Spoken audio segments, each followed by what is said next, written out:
Good morning or good evening, dear Dhamma friends. There are many requests in terms of which sutta is good and what should one contemplate, where should one start, and what are these suttas. So I thought about walking it through on which suttas make sense and where do we begin. So first and foremost, let's understand what are these suttas and how does it affect a person when he or she starts working out on the Dhamma. Now, Dhamma can be either a teaching or Dhamma can be also a phenomenon, just like the events, actions, then all kind of experiences, including the heat and cold and solid and liquid and all that comes under Dhamma.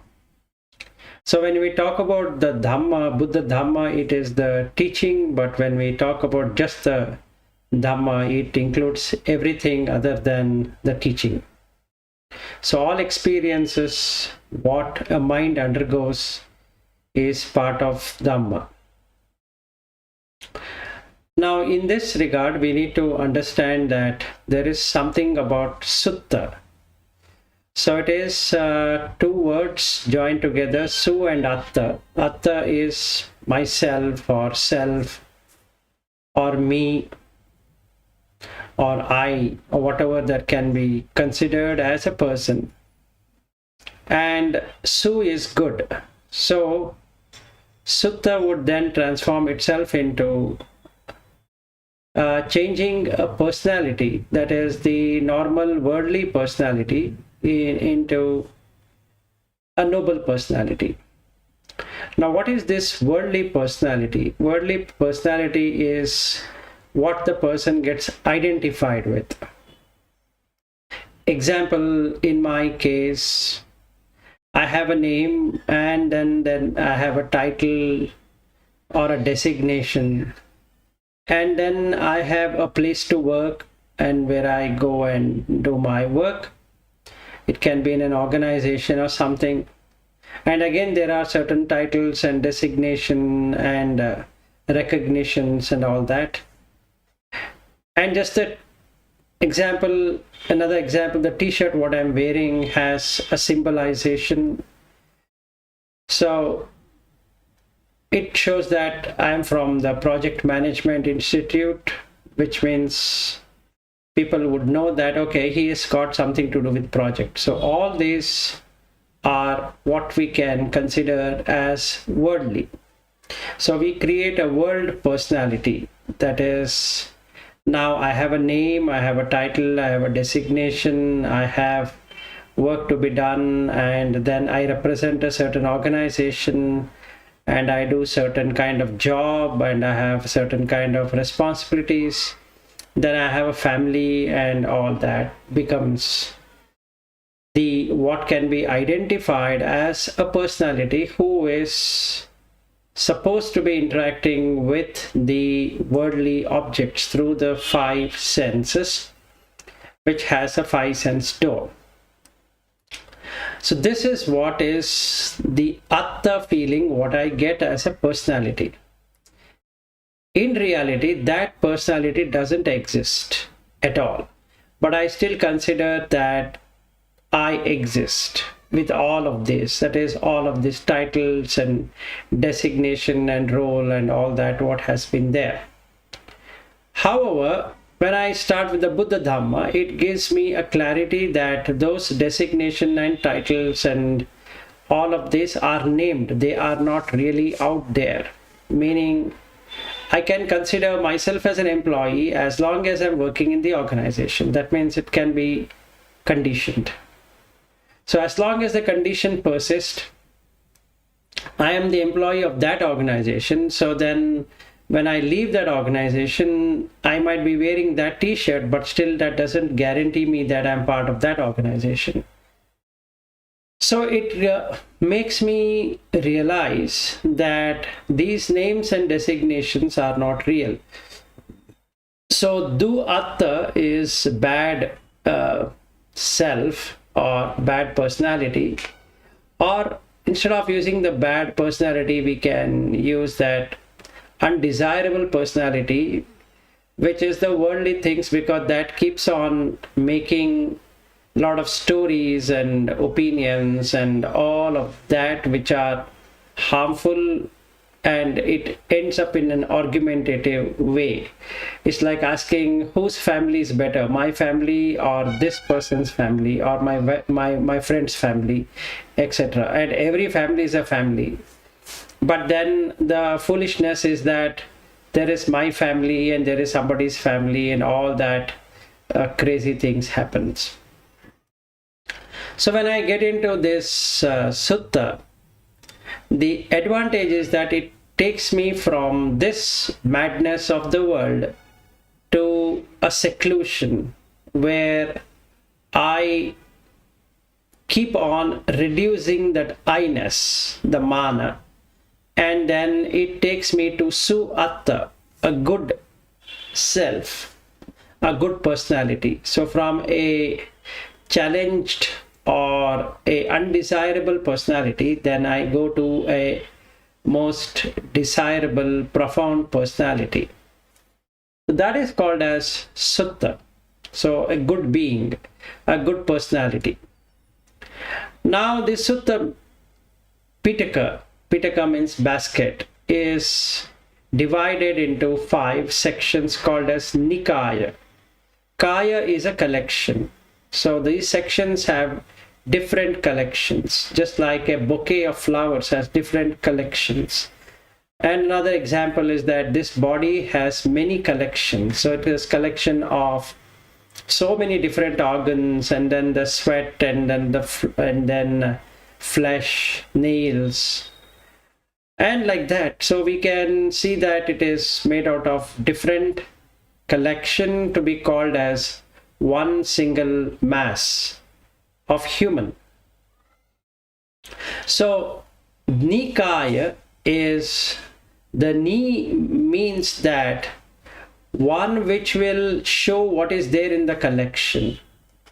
That means that it will show to a person how to get rid of the raga dvesha moha, that is the lustful desires which haunt the mind, wherein it becomes more grosser and grosser. Then the dvesha, because the dvesha is nothing but hatredness, wherein the person feels that he or she should get it, and if it doesn't get it, becomes terribly angry. And then there is delusion, moha. Moha in sense of not understanding the tilakana or the characteristics. That is, everything, all experiences, what we have will arise and pass away all the time. And we can see it actually, but it is not really felt, including earth turning, it's arising and passing away. And that's the reason we can see it like a day and a night, and then the season. So everything is arising and passing away. So these 5 Nikayas are having 5 divisions based upon this mentality or the personality of the person. The personality has the mentality, or the mentality has the personality. They both go hand in hand. So basically, there is this Dhiga Nikaya, that is a collection. Kaya is the collection. Ni is an way of understanding the collection, deeper into the collection of what it is, so that the mind goes from Du to Su. That is from undesirable to desirable. So we have Dhiga Nikaya, which can be called as long, and since the words are not there in English to explain perfectly on the Nikaya of collection and then showing what is there in the collection, we can call it as a discourse. or a rendering. So long rendering or a long discourse, Khuddaka Nikaya, then Majimanikaya, Samyukta Nikaya, and Anguttara Nikaya. So these are the 5 Nikayas, and all human beings can be divided into 5 general types based upon what their impressions, what their personality kind is, and how their mentality interacts. So basically, there are 5 types of Indriyas, or the senses, or called as faculty. One is that Shraddha, which means faith. So there are mentalities who have a lot of faith. There are mentalities who have a lot of energy, called as Virya. There are mentality which have a lot of remembrance or mindfulness, and that is called as Sati. Then there are mentalities which have a lot of a way of getting established in equanimity in whatever they are doing, so they have Samadhi. And then there are mentalities which create a personality who have wisdom, lot of wisdom. So these kinds then become part of Tippanya, wisdom. So Digha Nikaya are long discourses or long renderings which are suitable for one who have tremendous faith but have reduced energy, like, then we have the reduced energy plus the reduced mindfulness, reduced samadhi, being in equanimity, and reduced wisdom. So for them, the suttas, which are long, which has lot of details, if they could read that one sutta, an example I could give is Mahanidana Sutta, and let's say they have no idea on the Paticcasamutpada cycle, meaning they know it but they are not able to really see for themselves how Paticcasamutpada cycle works. Instead of going somewhere else and trying to figure out, they can just stay on this sutta for around 2 to 6 months continuously. Then they can see that their mentality and the personality will now have a tremendous change. The tremendous change is that they will be able to visualize, they will be able to penetrate, and they will be able to have a wisdom panya created in the end. So within 6 months time of they starting the Digha Nikaya, example being the Mahanidana Sutta, really gives them that experience of Paticcasamutpada. Once they have that experience, then what happens? All the 5 Indriyas get completely developed. That means the Shraddha Indriya, the Virya Indriya, Sati Indriya, Samadhi Indriya, Panya Indriya, which is nothing but the faith, then the energy, then mindfulness, equanimity, and wisdom. All the 5 Indriyas will get completely developed. So this is a good thing. So they don't have to go to hundreds of sutta. This one is sufficient. What if we are discussing on many different suttas, as in the videos what we have been doing? Yes, it is good, but all corresponds back to that Paticcasamutpada cycle, actually. So Buddha talks about 4 things. First thing is that about the Tilakkana, that is Anicca, Dukkha, Anatta, Asubha, which ultimately Asubha means inauspicious. So if something is arising and passing away, that doesn't hold anything at all. There's no stability. So when what is not stable will create dukkha, which can be called as suffering, or can be called as dissatisfaction, can be called by whatever English terms. And then there is no atta, because there is no personality like what I spoke about. So there is the mind imagines a personality. So there is no person out there. It is just a personality change. So from bad to good, from good to bad, these are the personality changes. But in the end, if we see, everything is asubha because it is inauspicious. So whatever keeps on changing as a personality and as a body frame cannot be treated as myself. So there's no myself there. Now that is the first concept what Buddha explains and can be experienced. Then the second one is the Paticcasamutpada cycle, which I just now spoke about through the Mahanidana Sutta. And the third one is all about understanding the 5 aggregates. So we have Rupa, Vedana, Sanna, Sankhara, Vinnana. These are the 5 aggregates what are very important for a person to really see what is happening. Okay. So, and the fourth one is that how Nibbana can be achieved in this very life. So this is the 4 things what he talks. And the Paramartha Satya, that is reality, is defined as 4 things. Rupa, form. Chitta is the mind.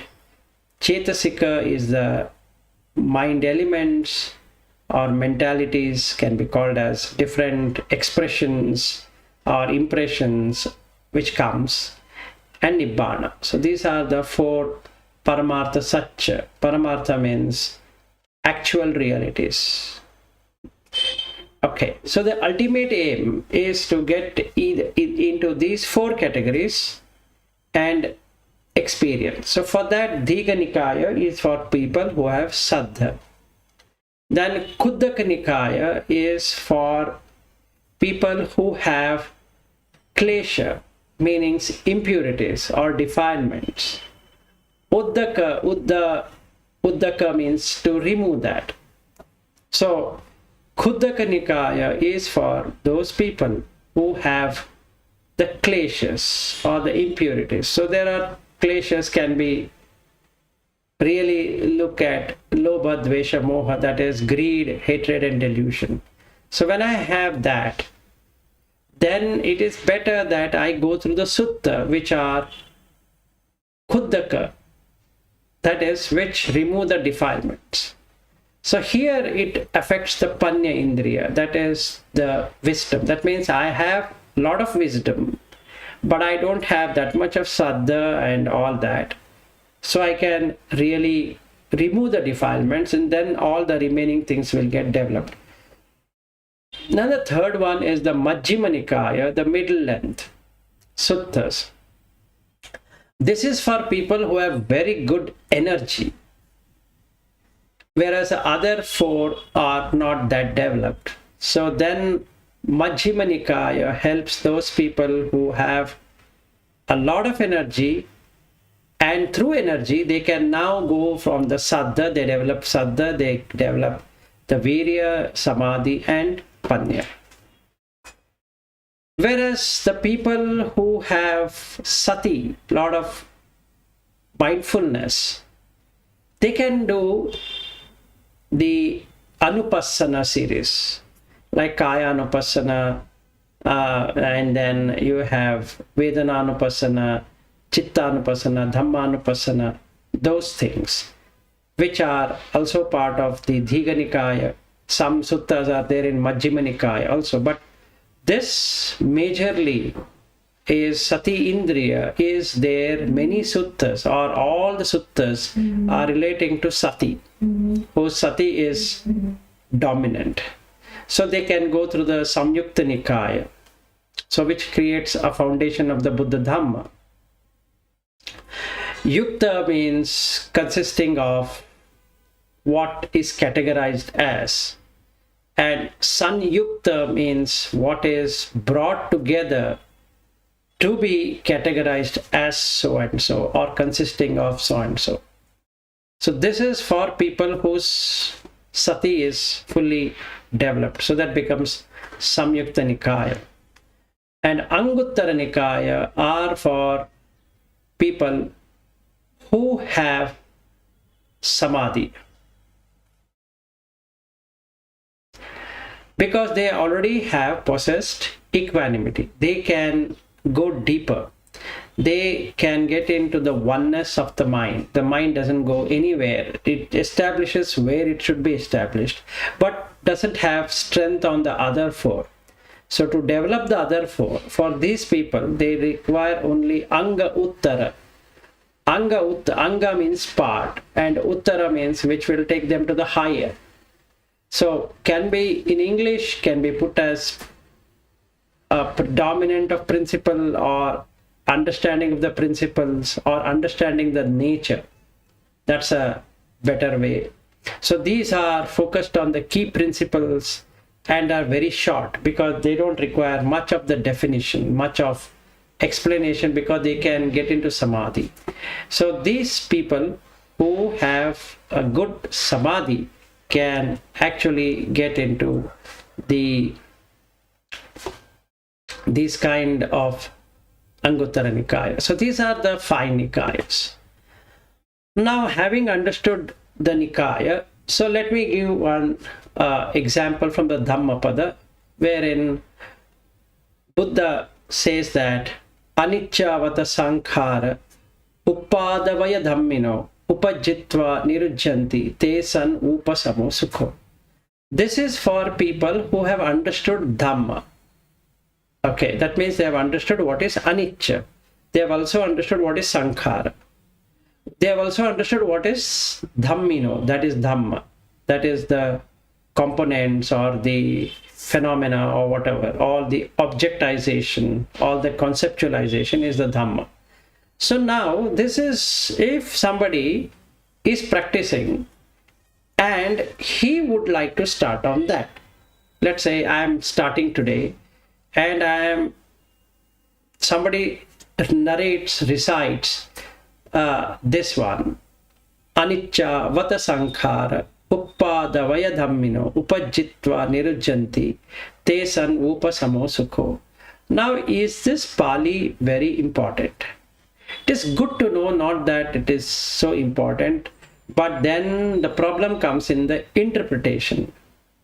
So there are a lot of websites where they interpret, some are good interpretation, some are bad interpretation. So taking this, let's see which sutta will help us. Now the question comes, what is Anicca nature? There are various suttas which talks about Anicca nature, and the best sutta, if at all we have to see on Anicca, there is a sutta on Anicca itself, and there is a sutta on Dukkha itself. There is Sutta on Anatta itself. So now, in most of the suttas, the English translation is something called as impermanence. That's okay. Instead of arising and passing away, so it is better to call it as impermanent. But now, can I really see impermanence? That's the question. So what one should reflect upon is, can he or she see arising and passing away, or can he or she see impermanence? Which one does it work? Now my breath is arising and passing away. My sound is arising and passing away. The sound which is coming to my ear is arising and passing away. The time is arising and passing away. So everything, the day is arising and passing away. So this is much easier to understand than, or experience than, impermanence. Arising and passing away causes impermanence. That is correct. So instead of calling it as arising and passing away. Now if you look at the Anicca Vata Sankhara Uppadavaya Dhammino, he gives the answer to that, meaning he gives the explanation to what is Anicca. So he says, Anicca Vata Sankhara, all sankharas are Anicca. Uppadavaya Dhammino, that means it arises and passes away. Uppada means arise, Vaya means to pass away. Dhammino, all Dhammas, right from 5 senses, observation, to everything we do, every naming, conceptualization, anything we do, they arise and pass away. Upajitva nirujjanti, when they arise and pass away, if the person could observe, at that moment. Nirujjanti, they don't come back again. Meaning, just like my breath, it doesn't come back. The same breath is not coming back. It is a new breath entering inside and going out. A new breath is entering inside and going out. We can see this. Te sanvupa samo sukho. So when a person really sees this, sees that there is no person, there is no atta, there is just this phenomena arising and passing away, arising and passing away. Just like a candle, and you light the candle, and the candle light is the consciousness, the candle is the body. So as long as there is no external element which can drowse out the lamp or the fire, it keeps on burning. And when it starts to burn, the candle keeps on reducing. So we can see it everywhere. In plants we can see, in animals we can see, in humans we can see, in all environment, including rocks, mountains, earth itself, sun, moon, stars, whatever we have, they all expand and contract, expand and contract. So we can see this expansion and contraction having everywhere. So this one Dhammapada, if I can understand the Anichi nature, knows that there is Dukkha, because I am holding on to the concept which is untrue. And any conceptualization which is untrue will not give me the result what I desire all the time. Sometimes when the condition is met, it works. But when the condition is not met, it is not going to work out. Now, taking this, where should be my starting point? So the starting point everywhere, Buddha talks about understanding the 5 aggregates, that is Rupa, Vedana, Sanna, Sankhara, Vinnana, because he uses Anicca, Vata, Sankhara. So it is better to understand what are Sankharas. Sankharas are nothing but willful action, volitional action, or preparation. What we prepare something, the concepts to which we prepare, meaning we first create a concept. Like I want to create a computer, I want to create some software, I want to create a dish, I want to create whatever I want to experience. That creation, the process involved in that creation, the process involved in experiencing that creation is Sankhara. Because there is a willful action to do something. It can produce good results, it can produce bad results, it can produce neutral results. All the 3 results are possible. And it might also get me undesirable result, even though the actions are okay, even though the process is okay, but I cannot promise that, or nobody can promise that this product is going to work in exactly the same fashion. It might or might not, but if it doesn't, again we are going to put our volitional actions to make it work. So the objective is to make things work, and that making things work consistently till death are different sankharas. So now, having understood sankhara, how should I get into the 5 aggregates? For that, there is a beautiful sutta called as the Pena Pindupama Sutta. If somebody were to go through that sutta, it really helps that person. This is in Samyukta Nikaya 22.95. We again go back to the Samyukta Nikaya, for whom this is required. This is for the people who can remember the 5 aggregates: Rupa, form; Vedana, feeling; Sanna, perception; Sankhara, volitional actions; Vinnana, the consciousness. Now I remember these 5 aggregates. I am not having any doubt on the understanding of these 5 aggregates. That is, I remember that everything is 5 aggregates. For first I have to make my mind to experience these 5 aggregates in terms of remembrance, sati. Then I can go to this Anguttara Nikaya 22.95 and open up Pena Pindupama Sutta. So when I open up this Pena Pindupama Sutta 22.95, what do I find? Buddha explains there are 5 different aggregates. So what should I do now? All the day for 7 days or 5 days or 7 days or 2 days or whatever number of days, a person should keep on reflecting, remembering in every moment, whenever that remembrance comes, to look at the Rupa, that is the form, the feeling what it generates, the Vedana, the perception what one gets, Sanna, the volitional action what he does or she does is Sankhara, and how consciousness makes that experience possible. So let me give you an example. I am a software developer. Is there any person called a software developer? It's a designation, but I feel I am the software developer. So based upon the Rupa, software developer, a feeling is coming that I am a software developer.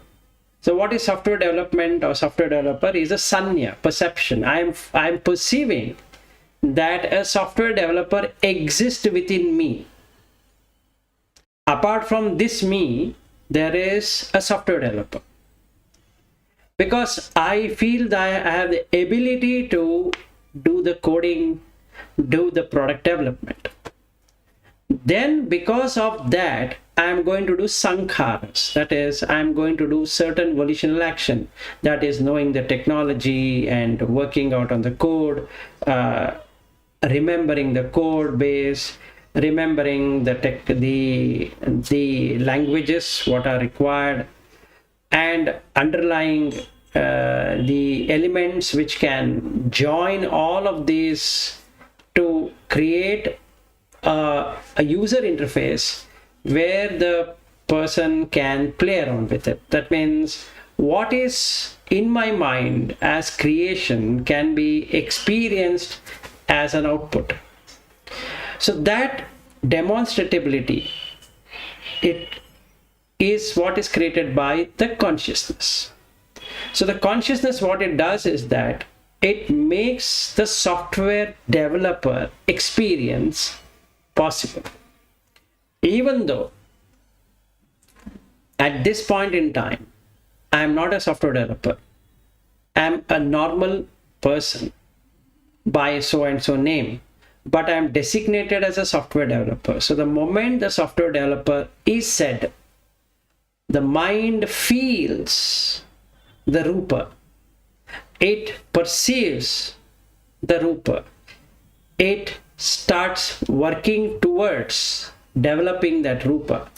Then it experiences the Rupa. So Rupa, Vedana, Sanya, Sankhara, Vinnana. So if we split it into it, Rupa is the form, Nama, the name, naming it, comes from the Vedana, Sanya, Sankhara, all the 3. And the experience provider is the consciousness. So what I think, I become. So I think I am the software developer, so I become the software developer. If I think I am a carpenter, then I start doing carpentry work. So then somebody will say that, hey, you are a very good carpenter, or you are a very good artist, you are a very good magician, you are very good this, you are very good that, or you are not good of that. So whichever way it is. So this creation, sustenance and dissolution. So Uppada Tithi Bhanga. Uppada means creating it, developing it. Tithi means stabilizing it. So I stabilize myself as a software developer, or as an artist, or as a magician, or as a painter, or as a carpenter, whatever it is. Then Bhanga, it gets destroyed, because after the work is done, after the coding is done, after the product is delivered, I no longer belong to a software developer till the new project comes for me to start working. So this is for people who have sati. That means I start with Anguttara Nikaya AN 22.95 and read. What if I'm not able to get anything of that? I'm not able to find the 5 aggregates. Now where should I go? It's better to start with Digha Nikaya and DN1. That is Brahmajala Sutta. Why? Because it gives 62 wrong views. It tells you it, then I can reflect upon that for a considerable period of time. Considerable period of time as in 1 day to 6 months. That is 180 days. In 180 days on a Digha Nikaya, you will get experience. It can be Mahanidana Sutta, or it can be this Sutta, Brahmajala Sutta, or any Sutta in Digha Nikaya. It will give you that experience because you have Saddha, that is faith. So let's say, first of all, I don't even have a faith in Buddha Dhamma. Now where should I start? This is good thing. Now if I don't have faith in Buddha Dhamma, I shouldn't be reading any suttas at all. I should look at only Buddha Vandana. That is, what is a Buddha, what is Dhamma, what is Sangha. This I need to practice for at least 8 weeks. That is 2 months. Why 2 months? Why not 2 days? Depends. Depends on the person's mentality. That is the personality what has been created. I am very skeptical. I am very doubtful. So then what I should do is I should only concentrate on what is a Buddha, not even Dhamma and Sangha. Then if I am convinced on the Buddha, what is the meaning of Buddha, not the person Buddha, the meaning of Buddha, then I can go to the Dhamma. What are the teachings of Buddha? What does it teach? What is the key message of the Buddha Dhamma? Then when I come to know that this is what is the teaching, then I need to find people, associating with people who can give me that knowledge which is there in the Sutta or in the actual Tipitaka, that is Sutta, Vinaya and Abhidhamma. These 3 things, combination of these 3 things, which one is suitable to me. So if I don't even have a faith in the Buddha Dhamma, for whatever reason, because I have started new, or I have been introduced, or I feel this is another new age religion or whatever it is, and there are various traditions. So you have Vajrayana tradition, that is the Tibetan, and then across West you have this Tibetan culture going on, and then you have Mahayana tradition, which is followed majorly in Japan and in China and in Vietnam and all these places. There are Theravada tradition, which is practiced in Sri Lanka and Myanmar and then Thailand. So I don't know which one to follow. I really don't know which one will give me that result, and I have no idea which teacher I need to go, which Bhante or whatever they call I need to follow.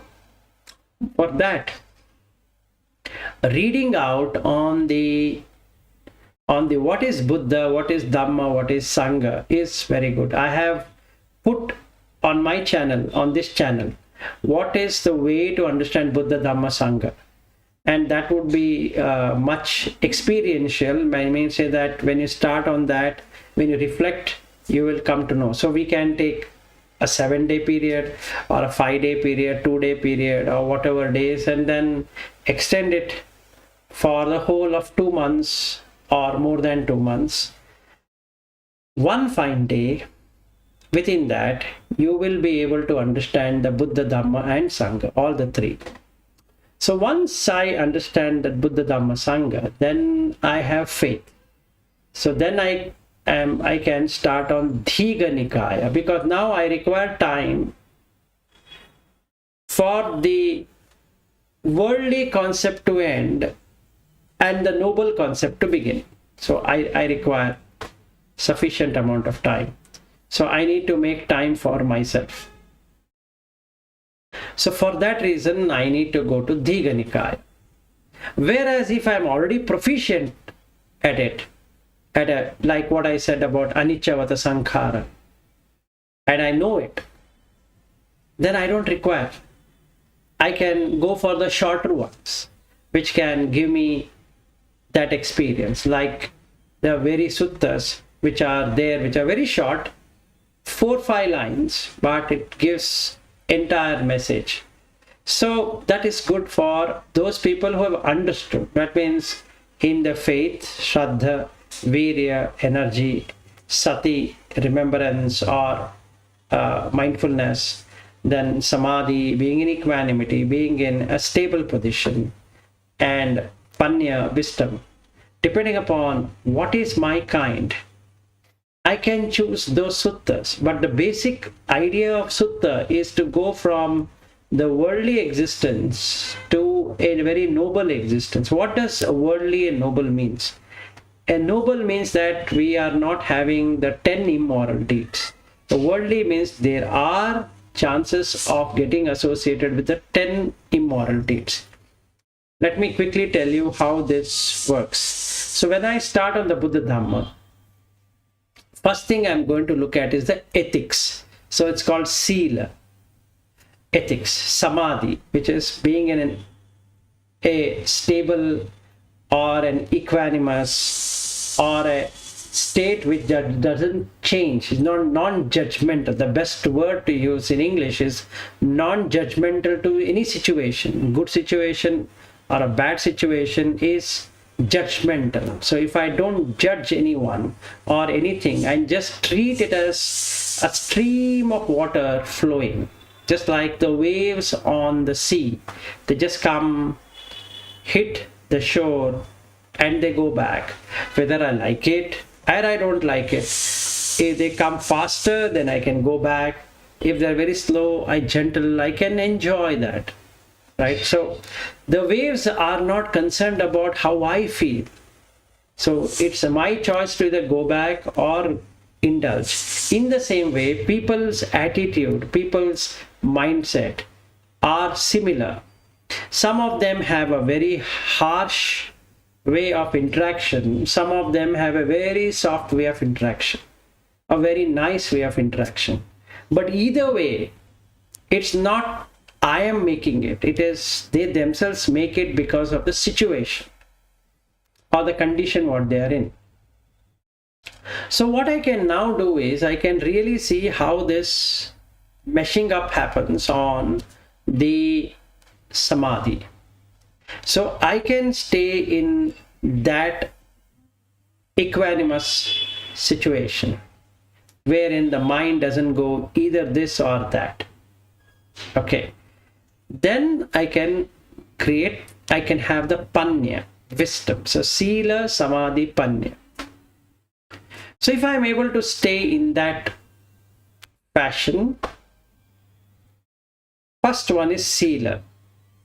The Sila is the morality. So there are 10 immoral deeds. If I start converting them to 10 moral deeds, the mind automatically reduces its hold.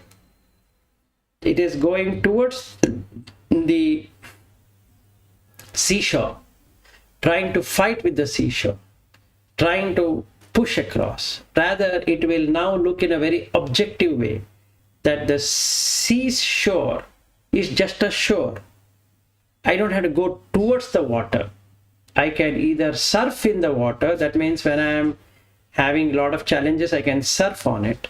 Or when it is very calm, very nice, I can sit and enjoy the gentle breeze. But because of that, the phenomena is not going to change or going to become compassionate towards me or something like that. I need to know how to play around with it, meaning whether when I should get into the water, when I should not get into the water. That means when I should get into the problem, when I shouldn't get into the problem, I need to decide. So that helps me by establishing Sila, morality. Then I can stay in an equanimity without going into this side or that side. I can stabilize my position. Then that gives me the Panya, which is nothing but the wisdom. So how to select the suttas are based upon the mentality. So first I need to understand my mentality, which works for me, not about which works for somebody else. For somebody else, it is his or her mentality, or his or her personality created out of the mentality. Sometimes the mentality creates a personality, sometimes the personality creates a mentality. They go in circles.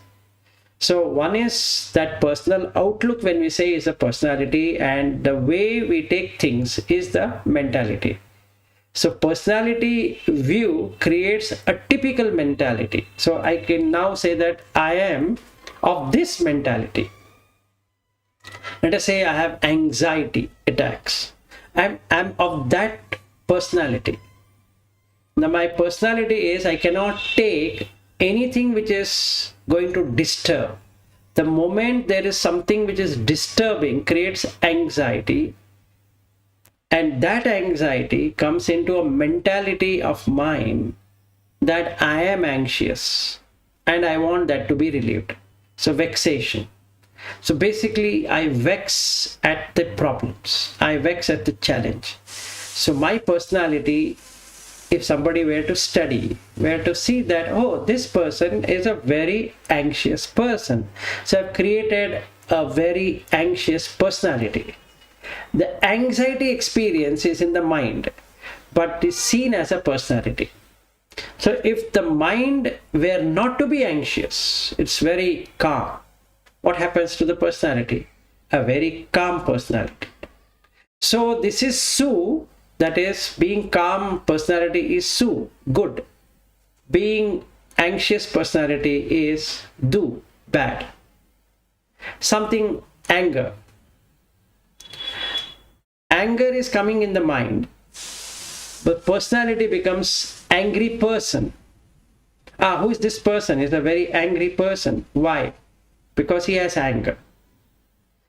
Was he a personality as anger? Was a mentality as an anger? His mentality is getting excited or getting angry, getting disturbed.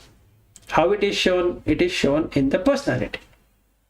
The situations are appearing in the mind and experienced as a personality trait.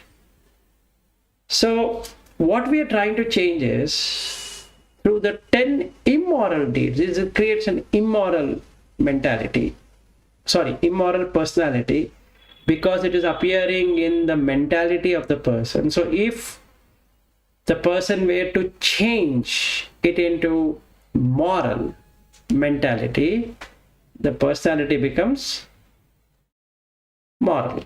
So that's the reason there is no need to judge anyone. Sometimes the same person is moral, personality is moral. Sometimes the mentality is immoral, the person is immoral. Personality just shows the traits. Mentality gives that experience. But when another person sees it, he sees it as a person, as opposed to the mentality. So now we have two things. One is a personality, one is a mentality. They both feed on to each other. So sometimes a personality creates a mentality and mentality creates a personality. So that keeps in circle. Now, the noble is always, at any situation, is in samadhi.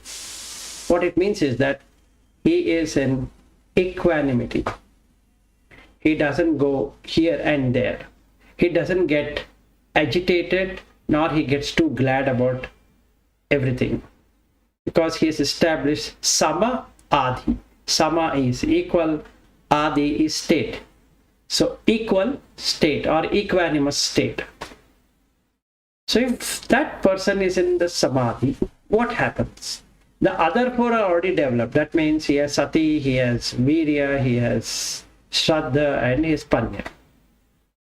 So Buddha Dhamma takes from this side to this side through sutta. So out of 84,000 suttas totally, we can see that this is how, from the worldly existence, the person is coming into the noble existence, for which I need to test it out. So testing out is like this. So depending upon what concept I am able to understand, then I can go to each one of them. There are quite a list which I can share to those people who can write to me that their mentality of this type and their personality is of this type, and how to understand it. This mentality is of this type and this personality of this type, what sutta would help. So then I can share to those people which sutta really helps. So I just wanted to give a very short introduction or an information on the sutta. Hope this helped you, and look forward to talk to you soon. Thank you very much.